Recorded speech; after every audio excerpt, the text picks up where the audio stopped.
Un sommet sur la 20e reconstitution des ressources de l'IDA, l'Association internationale de développement, l'institution de la Banque mondiale qui aide les pays les plus pauvres de la planète, s'est tenu jeudi en Côte d'Ivoire entre la Banque mondiale et certains dirigeants des pays africains. Ces représentants du continent ont plaidé auprès de l'institution financière pour l'obtention de nouveaux plans d'aide afin de financer leur relance économique et meilleur accès à la vaccination contre la Covid-19 pour rattraper le temps perdu dans ce domaine.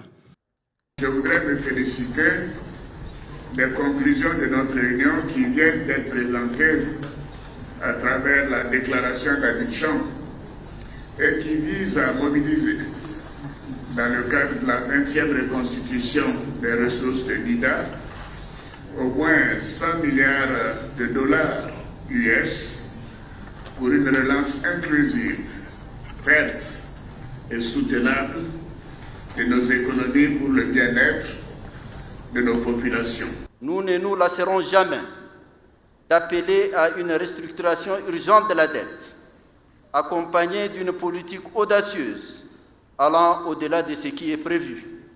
en matière de droits de tirage spéciaux pour soulager les besoins pressants de liquidités immédiates, pour l'achat de vaccins et pour jeter les bases de la relance économique. 40% de la population africaine doivent être vaccinée d'ici la fin de l'année et 60% d'ici le milieu de l'année prochaine. C'est l'objectif fixé par la Banque mondiale qui se dit prête à mettre la main à la poche. Le numéro 2 de cette institution de Bretton Woods renseigne que l'Union africaine a négocié un accord avec Johnson & Johnson pour l'acquisition de 400 millions de doses de vaccins. Cette réunion qui s'est tenue à Abidjan a pour objectif de discuter de l'aide de la Banque mondiale à débloquer pour les 3 prochaines années.